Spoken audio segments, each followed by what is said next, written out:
Hello and welcome to another Ask Cheeky. I'm Isaiah Henkel, a Cheeky Scientist, and today I'm going to talk to you about the number one reason why PhDs don't get called back after a phone screen, okay? If you've never had a phone screen, never been called back or contacted after a phone screen, you have to watch the entire video.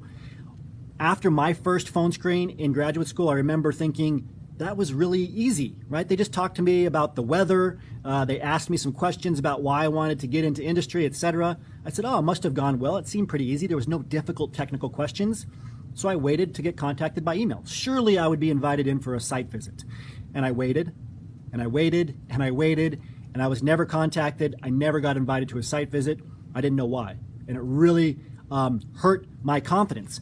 I went back and I picked apart what was asked during that phone screen, and it seemed like very generic questions. Again, I was asked, why do you want to leave academia? And it turns out PhDs are very often asked this question, right? Why?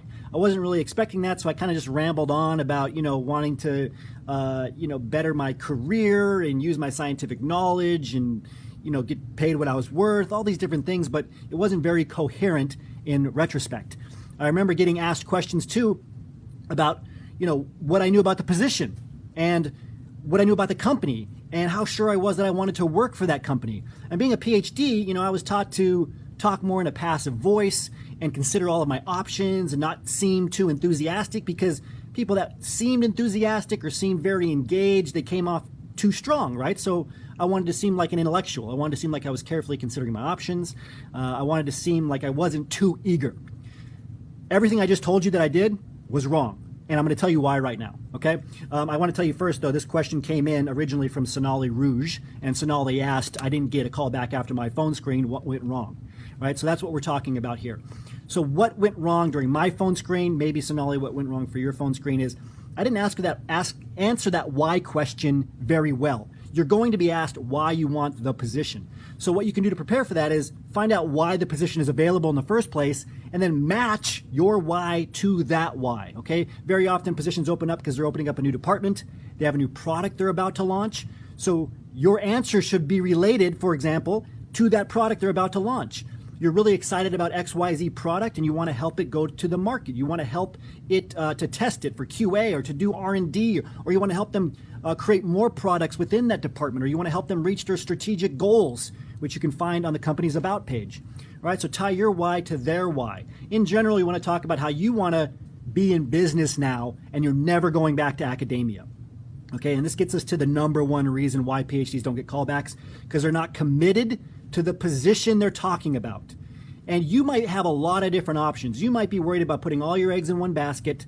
You might want to make sure that you can still go after other jobs. That's fine. But when you're talking to an employer, all they want to hear from you, the number one thing they want to hear is that you're committed to that position. So focus on why you want that one position over any other position that's out there, okay?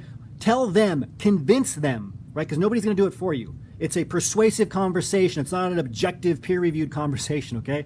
Convince them that this is the one job you've wanted your entire life, and you're going to be incredible at it, and you're going to be 100% focused on it, and it's the number one job you're considering. You're never going back to academia, never, ever, ever. You're going into industry, and you can do this job, and you're going to do it better than anybody else. Do you see the level of commitment there, right? You might be like, whoa, too intense, okay? That's the enthusiasm, the energy, the excitement they want to see around it. They want to hire somebody who's dedicated to working for that company, who grew up learning about that company, who wants nothing more in the world than to work for that company. All right?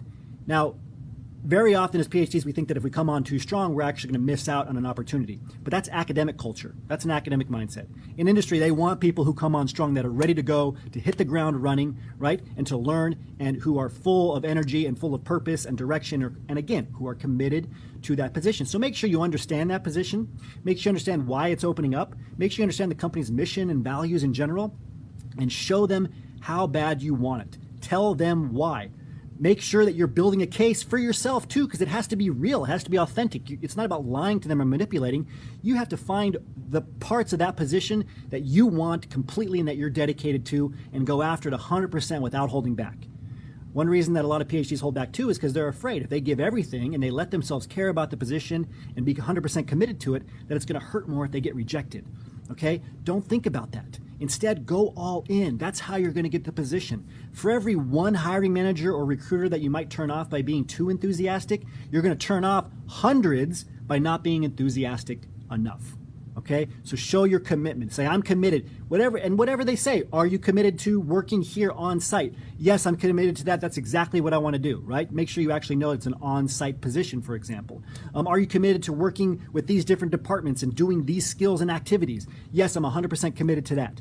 If they ask you the question about what you want to do a year from now or 5 years from now, don't veer too far away from what they're asking for right now.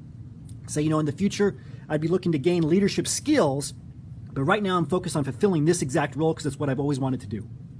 Again, do you see that difference in commitment? Don't say that, I want to be a manager one day and I'm already thinking about these other positions. Tell them you're dedicated to this position. This is the position you want and you're ready for it, and that's what you're going to dedicate yourself to. Hopefully this helped you.